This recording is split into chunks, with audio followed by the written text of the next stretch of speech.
सही है किस हद तक गलत है।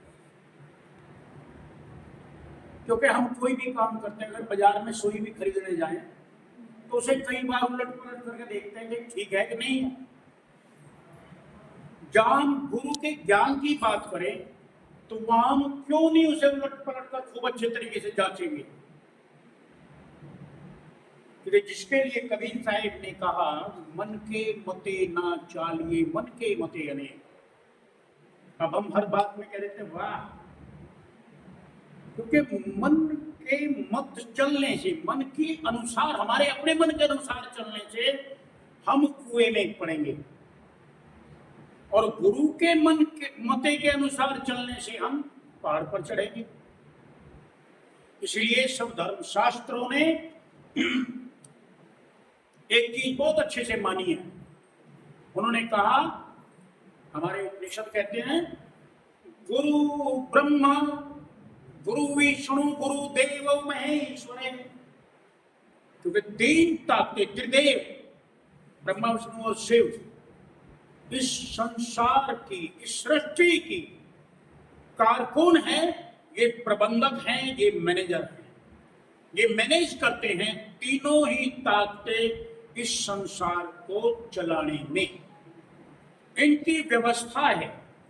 ब्रह्मा जी का काम क्या है? पैदा करना। विष्णु जी का क्या है? पालन पोषण। और शिव का संहार करना। जितना जरूरी पैदा होना है उससे कहीं ज्यादा जरूरी हमें इस संसार में पालन पोषण चाहिए, और जितना जरूरी पालन पोषण है उससे ज्यादा जरूरी हमारा संहार भी है। क्योंकि अगर हमारे दादा परदादा ना मरे होते, हमारा नंबर नहीं आता। हमारे बड़े बड़े ना मरे होते, सारा हिंदुस्तान हमारा ही होता। और जब सारा हिंदुस्तान हमारा होता तो कौन किसका ब्याह करता? विचारो। क्योंकि इस मानव जगत में हम कहते हैं गोती भाई बाकी असनाई, है क्या नहीं? भाई जो गोद का है हमारा भाई है, बाकी रिश्तेदारी है। अब गोद, एक गोद में हिंदू 4 गोद बचाता था और मुस्लिम 1 गोद। हिंदुओं में ये पहले प्रवृत्ति थी कि वो 4 गोद बचा कर चलते थे, नानी का, दादी का, माँ का और पिता का, तब रिश्ता जोड़ते थे। और मुसलमान दूध बचाते थे, बाकी सब रिश्ता जोड़ते थे। आज वो समय आ गया, परिवर्तन हुआ कि आज मार बाप का ही गोद बचा रहे, बाकी चलने दे।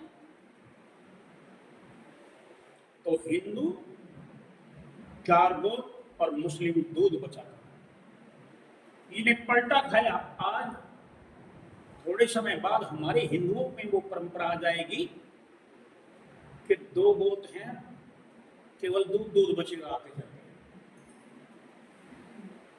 ऐसा वो समय आने वाला है। ये सब हमने बनाया है, कुदरत ने नहीं बनाया।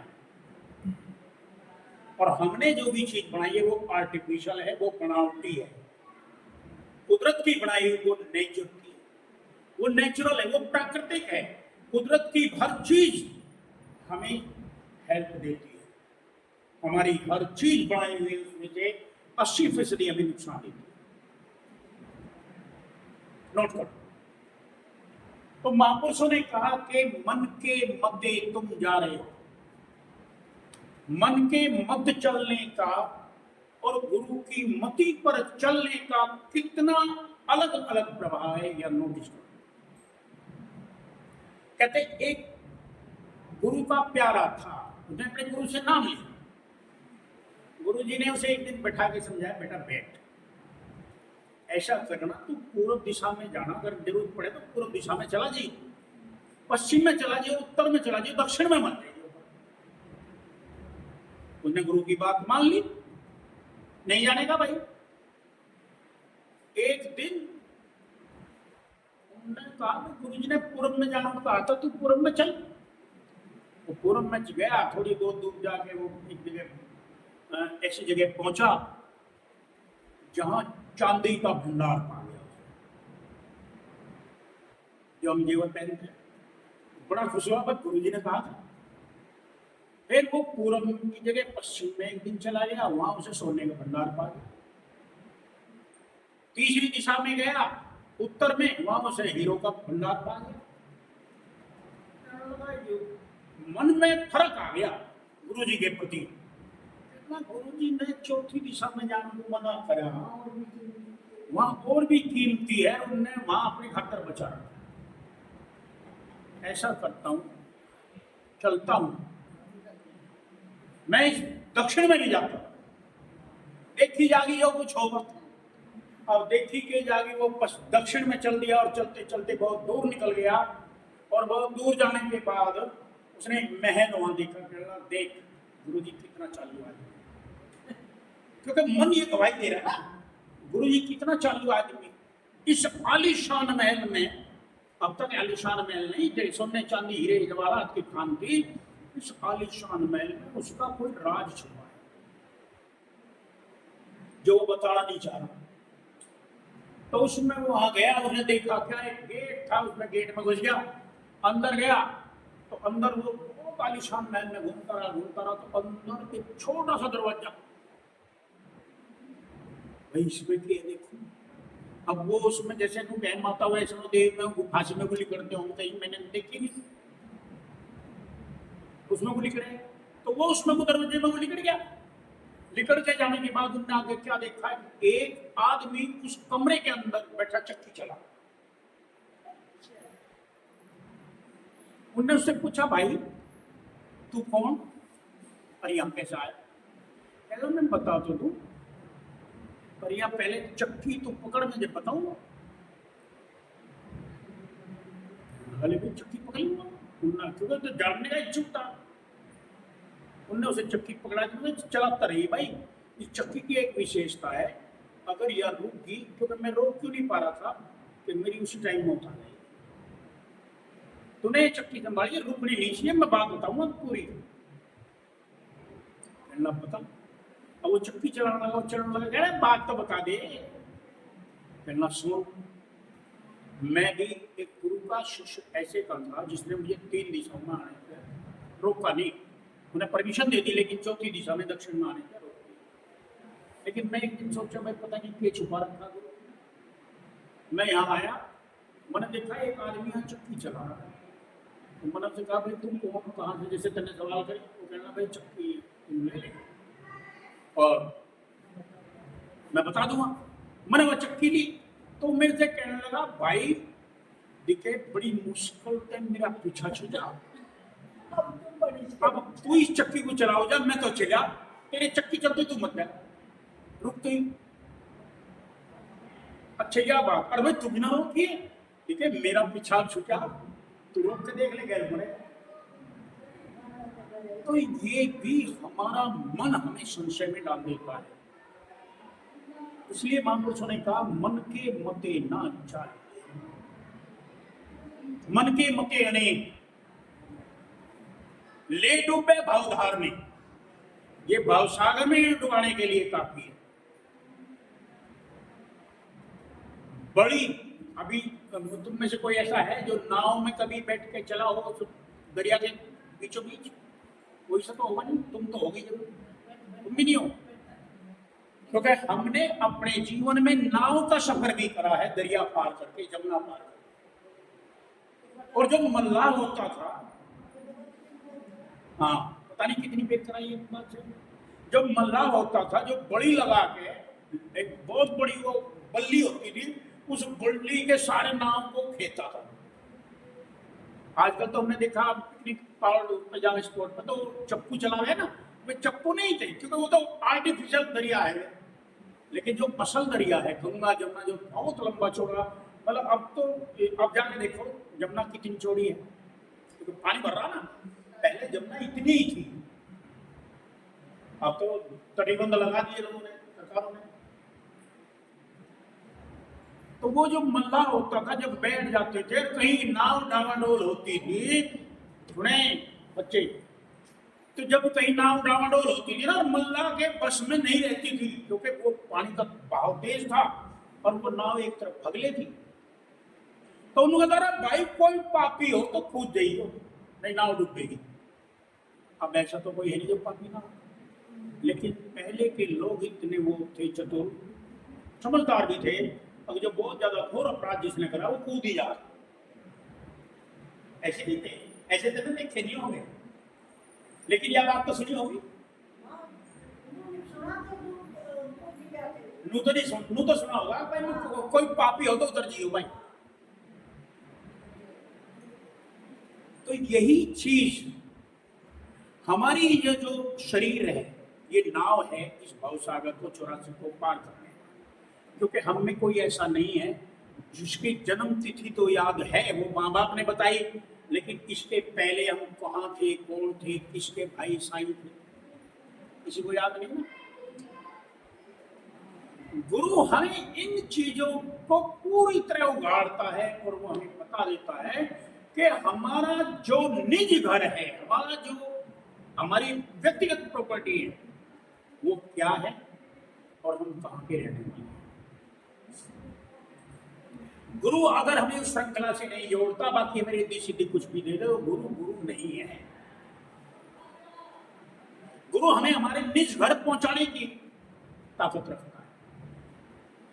यहां संतों ने कहा रहना नहीं देश बेगाना है, और हम सब देख रहे हैं कि हम जो भी इस दुनिया में इकट्ठा कर रहे हैं, जो जोड़ रहे हैं, वो एक दिन सब जीरो हो जाएगा, हमारे साथ नहीं जाएगा।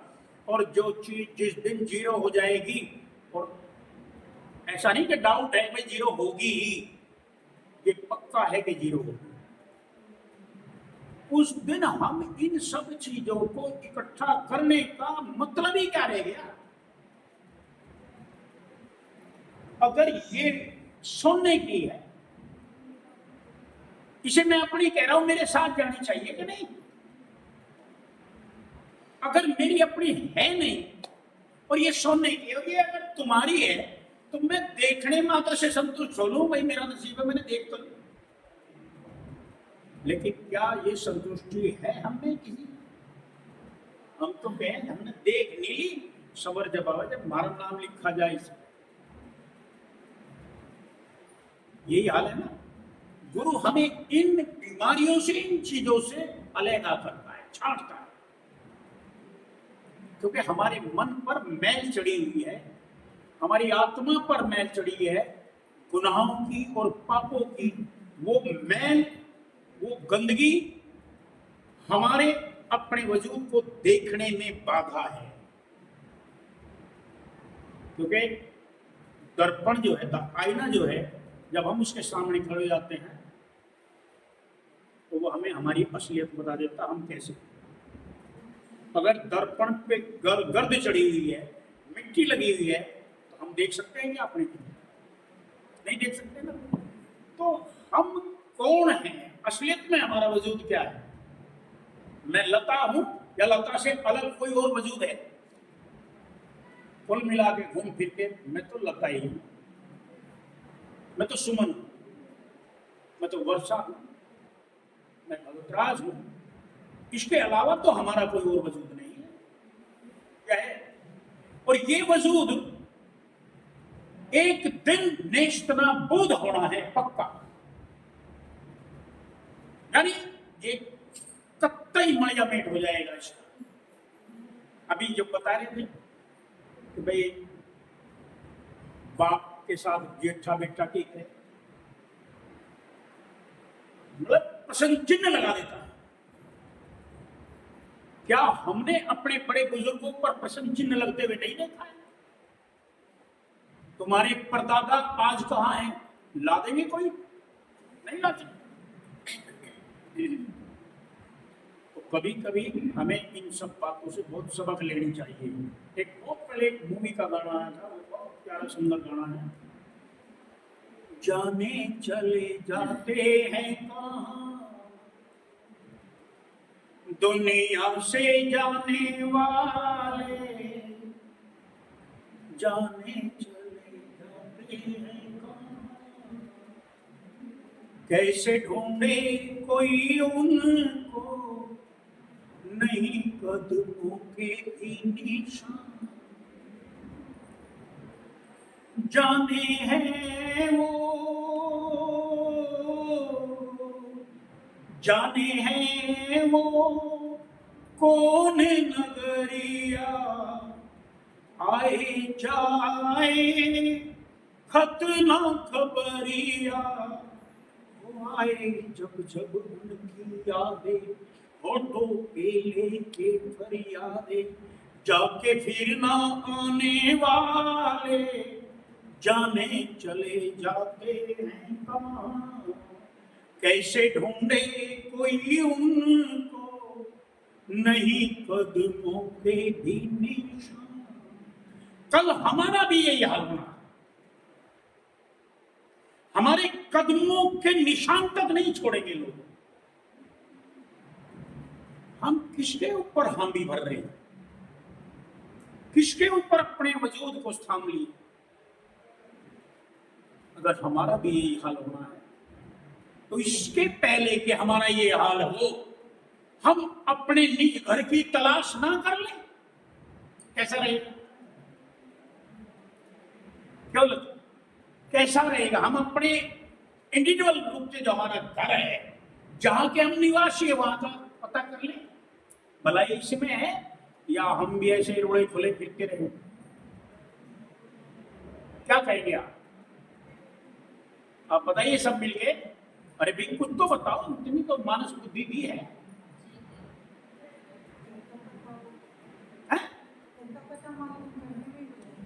हमें पता होना चाहिए ना, क्योंकि यहां महापुरुषों ने एक बात कही है। कबीर साहिब की एक वाणी का बुक है जिसका नाम है बीजक। बीजक का मतलब है एक बही खाता। जैसे लाला जी है, लाला जी का जो बही खाता है वो बीजक है। तो उन्होंने बीजक जो भी जो टाइटल रखता है, जो उसका हेडिंग रखता है, वो हेडिंग वो रखेगा जिस हेडिंग का कुछ मतलब बनता। अगर तुम कोई बुक लिखोगे तो उस बुक का जो टाइटल लिखोगे बहुत सुंदर लिखोगे ना भाई, जिसका कोई महत्व बने। तो कवि साहब ने कहा ये मेरा बीजक है। अभी मैं दिखाऊं तुम्हें, ये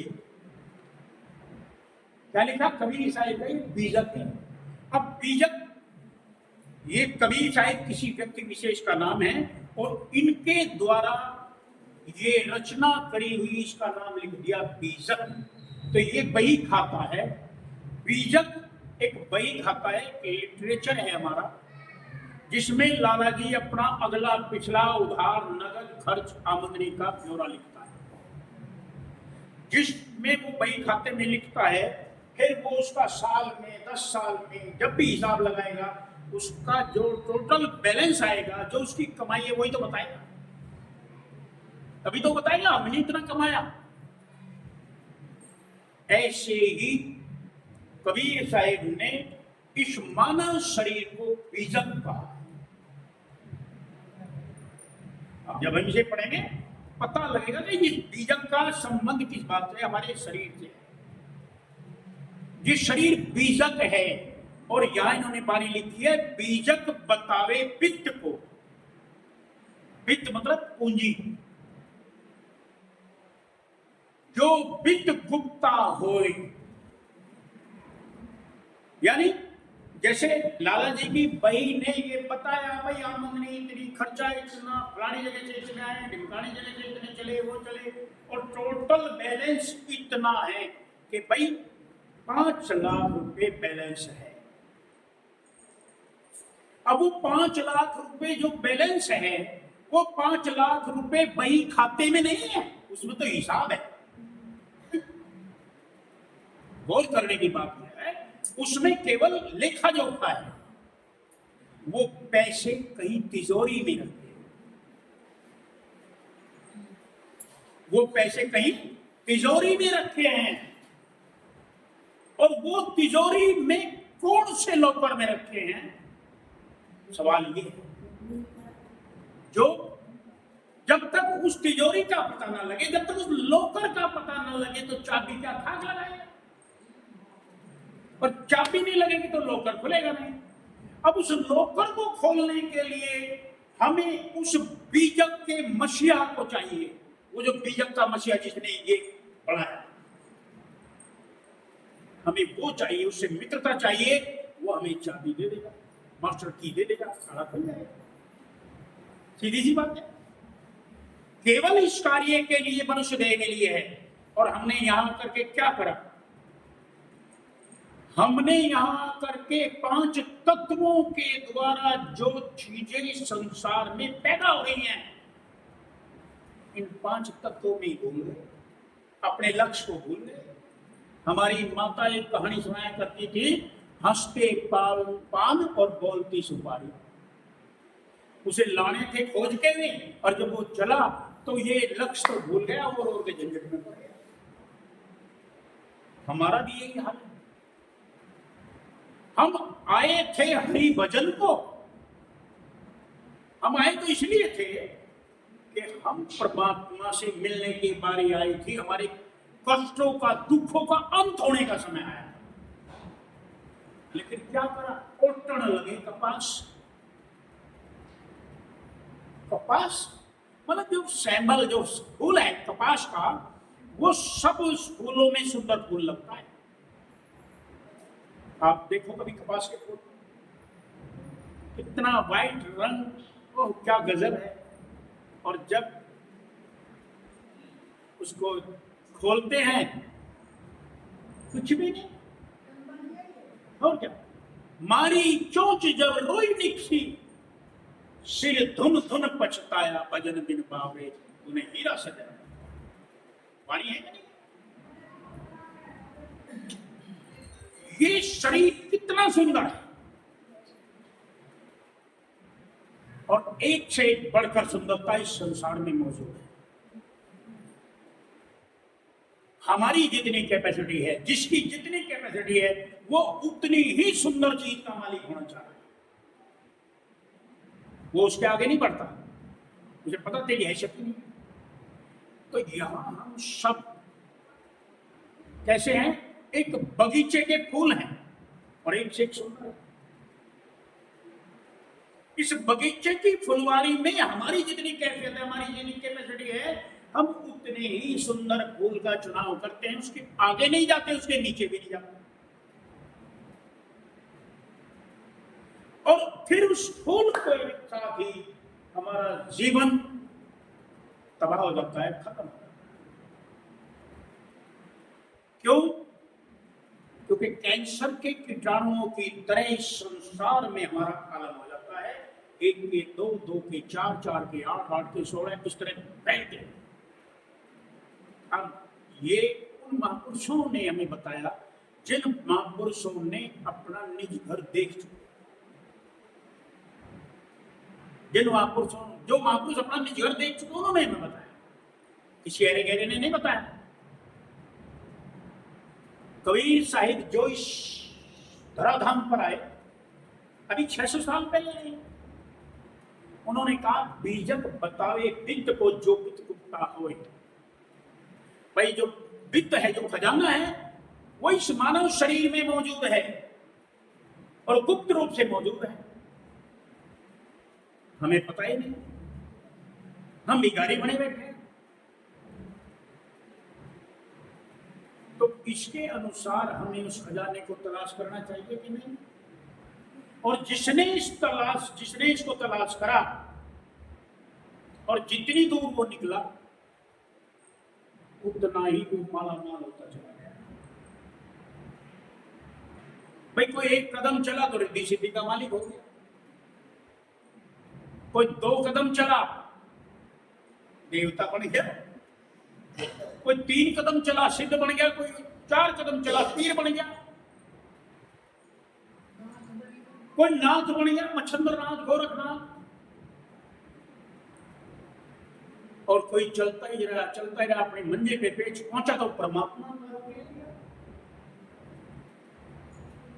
जितने भी संसार में सिद्ध हैं, पीर हैं, नाथ हैं, वो सब हमसे ज्यादा सुपर हैं कि नहीं? हम कभी तो उनकी दरगाहों पर, उनकी कब्रों पर मत्थे रगड़ते हैं। हमने अपने मत्थे, हमारे मत्थे कितने सॉफ्ट हैं और पत्थर कितना मजबूत हो, मत्थे रगड़ रगड़ के पत्थर घिसा दिए, निशान पड़ गए पत्थरों, लेकिन वो ना मिला जिसकी हमें जरूरत। और अगर संतों के पास गए, उन पे कब्रों पे, उन दरगाहों पे हमें मत्थे रगड़ने की जरूरत नहीं है। जिस मत्थे को हम आज तक रगड़ते थे, उस मत्थे में ही सारा खजाना भरा पड़ा है।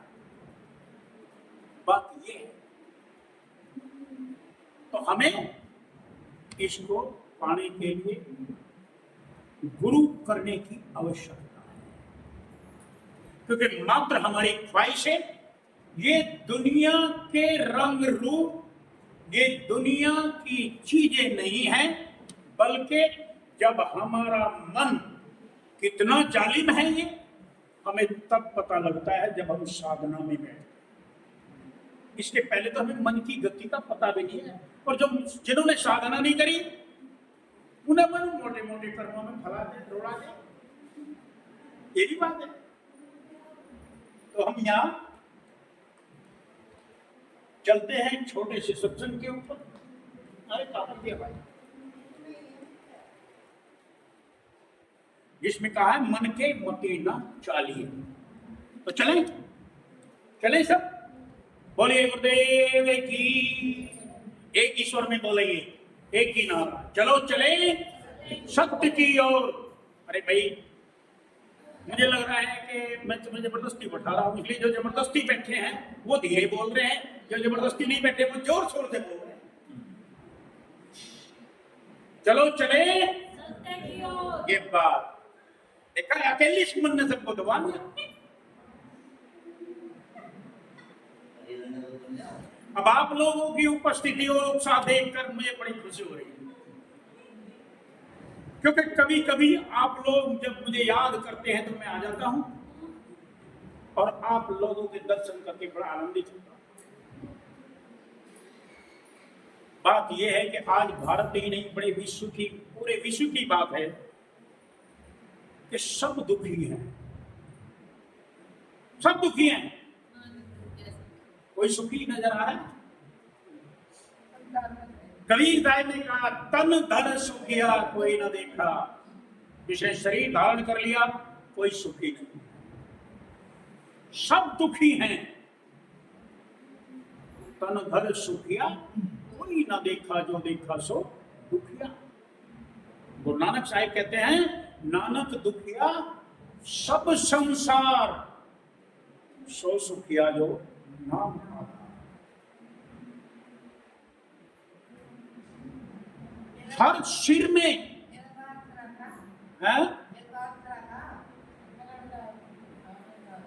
हर एक सिर में, हर एक के मस्तिष्क में समस्या है, हर एक के सिर में समस्या है। कोई ऐसा सिर जिसमें समस्या ना हो? हर एक के सिर में, हाथ पैर में नहीं। जब कभी हम हताश निराश हो जाएं और हमारे जब ज्यादा दुखों में गिर जाएं, तब देखो हम कैसे सोचें। इस अंदाज में बैठ के सोचेंगे तो हर एक के सिर में समस्या है, और वो एक समस्या नहीं, एक एक सिर में कई समस्या है। पहले से प्लानिंग है, कल ये निपट जाएगा, परसों से निपटा देंगे, तीसरे दिन उसे निपटा देंगे, तीसरा हफ्ता नहीं, इतने अनेक वो खड़ी होता।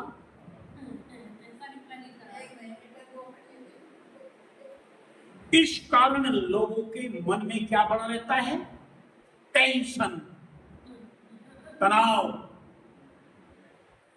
जिसे अंग्रेजी में कहते हैं टेंशन। तो अब ये चिंता और चिता दोनों सगी बहन है। चिंता और चिता दोनों कैसी है? रिश्ता कैसा है इनका? सगी बहनें हैं।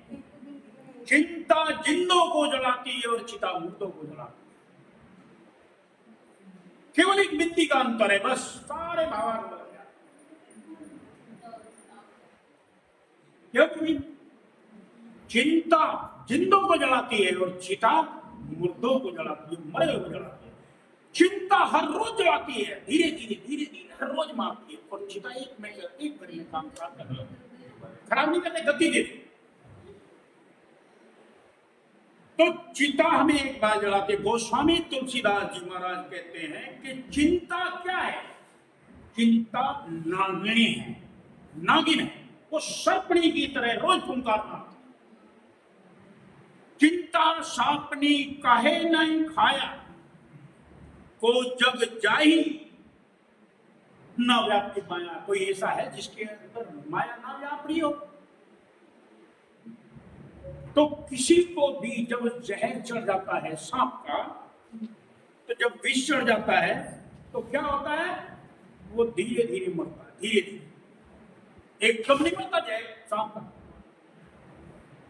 जैसे ये जो हमारे पानी के जहाज हैं, ये पहले इनका जब आविष्कार हुआ, आज तो बहुत दिनों तरक्की कर ली, तो पहले ये धीरे धीरे करके डूबते थे। अगर ये डूबने भी लगे, सुराग कोई हो जाए पानी उसमें अंदर आने लगे, तो धीरे धीरे करके डूबते हैं, धीरे धीरे। कई को तो 6 महीने लग जाते थे डूबने। और जिसका जहाज डूब रहा हो, उस समय में वो बाढ़ संवारे, उस समय में वो बढ़िया खाने की बात करे, बढ़िया कपड़े पहनने की बात करे, वो समझदार है कि हमारा सबका जहाज हर रोज तिल भर डूब रहा है। रोज धीरे धीरे मृत्यु हमारे नजदीक आ रही है, और हम क्या कर रहे हैं? कंघी कर रहे हैं, कपड़े ले रहे हैं, संवार रहे हैं, खुशियां मना रहे हैं। अरे जिसका जहाज डूब रहा हो खुशियां मनाए, तो कितना समझदार आदमी है वो, विचार कर लो।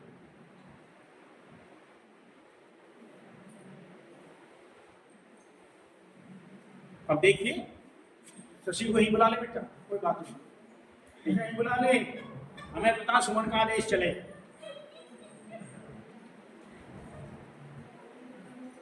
तो वो घुट घुट कर बनता है इस चिंता से। अब देखो, इस चिंता से, इस तनाव से दूर होने का कोई सॉल्यूशन है? नहीं आ रहा ना उस बात में, तो तुम तो कोई नहीं, जबकि सारे चिंताग्रस्त हैं, लेकिन इलाज कोई नहीं मांग रहा।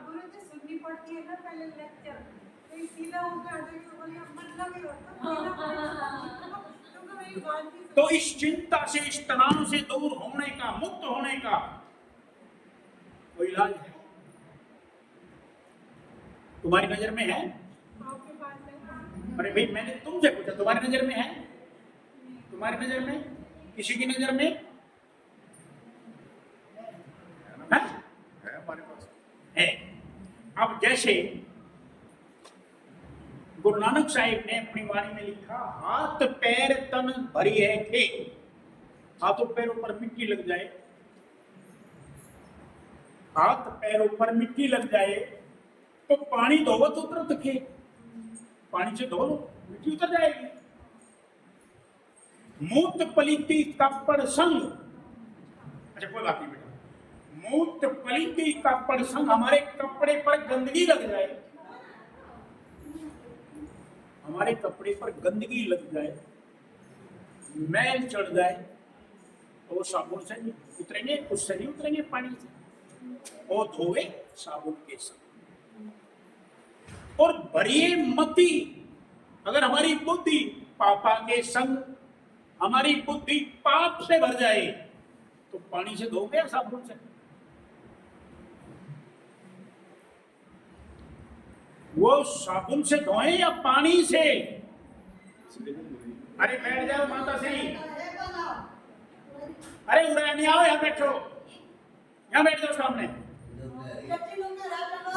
यहाँ बैठ जाओ, मैं नु कर रहा हूं। अरे यहाँ बैठ जाओ, तुम्हारे काम की बात है।